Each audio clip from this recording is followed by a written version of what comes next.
bara næstur til leiks Róbert Arnar Stefánsson hjá Náttúrustofu Vesturlands. Hann ætlar að segja okkur frá fuglalífi í Borgarvogi.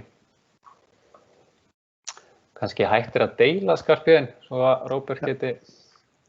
Já, þá það stoppkering, það hlýtur að vera það. Það hætt? Já, það hætt.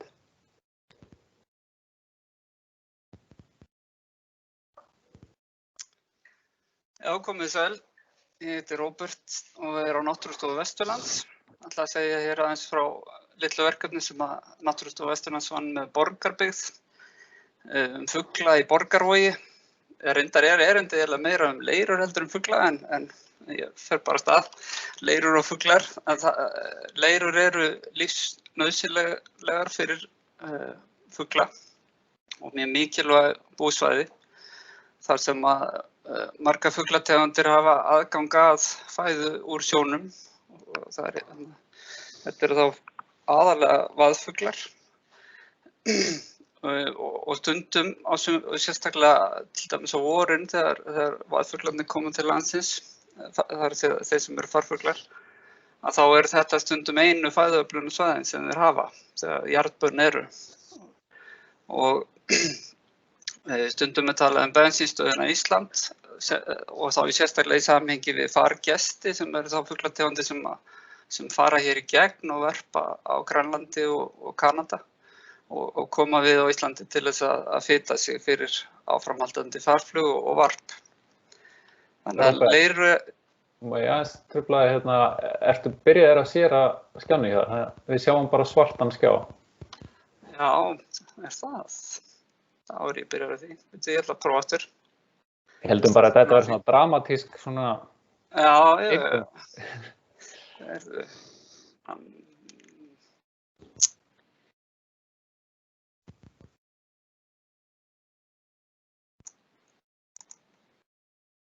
Það hverju sé ekki þennan svarta skjá.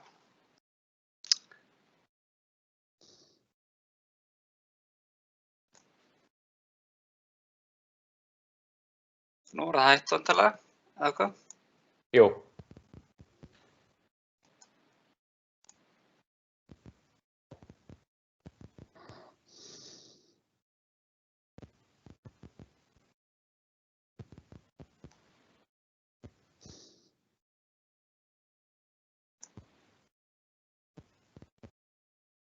Sjá það núna? Komið. Já, það komið. Já, afsakið þetta. En þess að leirur eru ekki bara einhverju drullupyttir sem að hindra för, heldur þetta mikilvæg búsvæði og eru setfjörur sem myndast í skildum vogum og þarna oft talsvert líffræðileg fjölbreytni og lífmagn. Það þá mjög mismunandi eftir leirum og það einhver með kveikt á mikrofóninu hjá sér eða ekki? En það ýmsir svona eðlisþættir sem hafa áhrif á samsetningu lífríkisins á hverri leiru. Hér útbreiðslukort frá Náttúrufræðistofnun og sýnir að leirur eru útbreiddar og því stærri punktar því meira flatarmál. Helstu leirur landsins eru við norðanverða Faxaflóa og Suðausturlandi og svo líka mikið af leirum við Breiðafjörð. Og hérna svona skiptingin eftir landshlutum og því ég að tala Faxaflóa, þar eru 40% af íslensku leirum á flatarmáli og á líka mikið við Breiðafjörð. Ríkjandi lífverufhópar í leirum, þar sem lifa von í setinu, eru þessir bustaormar, ánar, krabbaflær, mýlirfur, þráðormar og marflær. Og þetta eru bara fulltrúar þessara hópa og það mjög margar tegundir innan hvers af þessum hópum. Og svo eitt sem leirur gera sem hefur kannski ekki farið mjög hátt að þær binda kolefni. Og það kolefnisbinding hugtak sem hefur mikið verið í umræðu síðustu ár. Og leirur líkt og votlendi eru svona kolefnissvelgir og binda kolefni. sem auðvitað takmarkar gróðurhúsaáhrif og hægir á loftslagsbreytingum. Og hér sjáum við af kortavöss hjá Náttúrufræðistofnunar. Hérna Borgarvegur sem sagt hérna í neðra horninu hægra megin við Borgarnes og þetta skástrikaða svæði er svæði sem hefur verið kallað Borgarfjörður, Mýrar-Löngufjörður og nær hérna frá Borgarfirði og norður eftir Mýrunum og á sunnanvert Snæfellsnes og sem sagt alþjóðlega mikilvægt fuglasvæði og hefur lengi verið á náttúruverndaráætlun og í tillögum Náttúrufræðistofnunar að B-hluta náttúruminjaskrár vegna mikilvægra vistgerða og mikils fuglalífs. Og Borgarvogur sem sagt syðst á þessu svæði og hérna loftmynd af Borgarvogi, Borgarnes sjáum við hérna, neðst í hægra horninu svo vegurinn út á Borgarfjarðarbrúna. Og þetta hluti af þessu alþjóðlega mikilvæga fuglasvæði.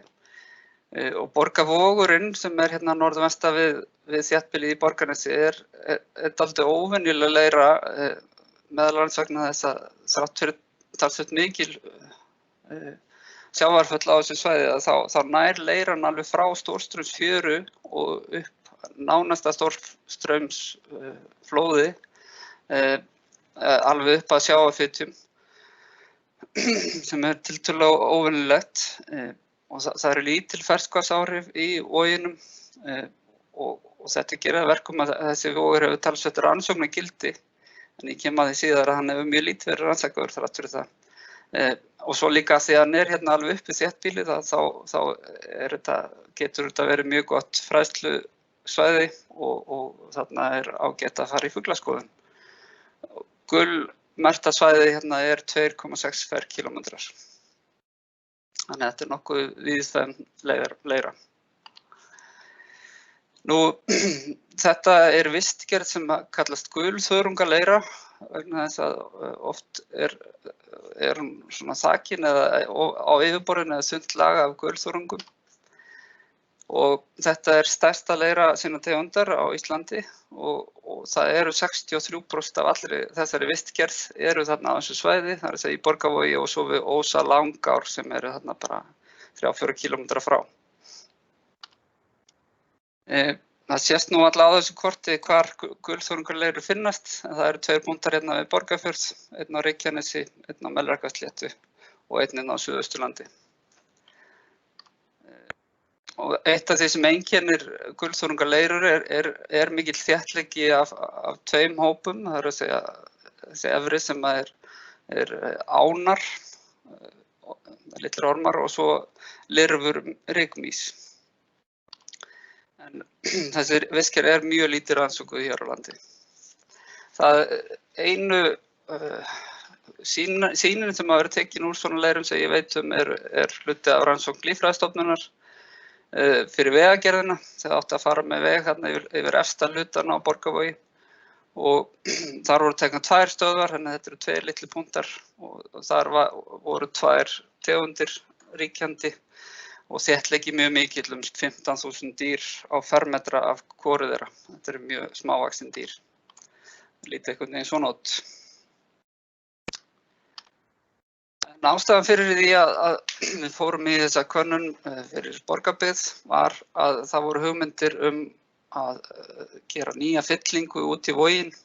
Hérna loftmynd af íþróttamiðstöðinni, átti að stækka hana og búa til bílastæði og hérna baðalón hugsanlega. Og það var ákveðið að gera smá úttekt á fuglalífinu vegna þessa. Þannig að okkur var falið að kanna aðeins fuglalífið þarna og draga fram líka það sem vitað var svæði fyrir og skoða eins möguleg umhverfisáhrif að þessari framkvæmd. Þetta var gert með stuttu fyrirvara en við fórum strax af stað og töldum nokkrum sinnum yfir sumarið á Stórstreymi og skiptum svæðinu niður í nokkur undirsvæði og hérna koma svo niðurstöðnar, ég ætla ekki að fara í að telja upp niðurstöðnar, það er ekki áhugavert nema fyrir einhverjum nörda, segi ég. En algengustu fuglarnir, eða þeir sem voru í mestum fjölda samanlagt, hér og þá lóuþrællin, það voru flesti lóuþrællar en það aðalega vegna þess að það var mikill fjöldi af þeim yfir mitt sumarið. Svo kom heiðlóa, sandlóa, stelkur, jaðrakan og rauðbristingur.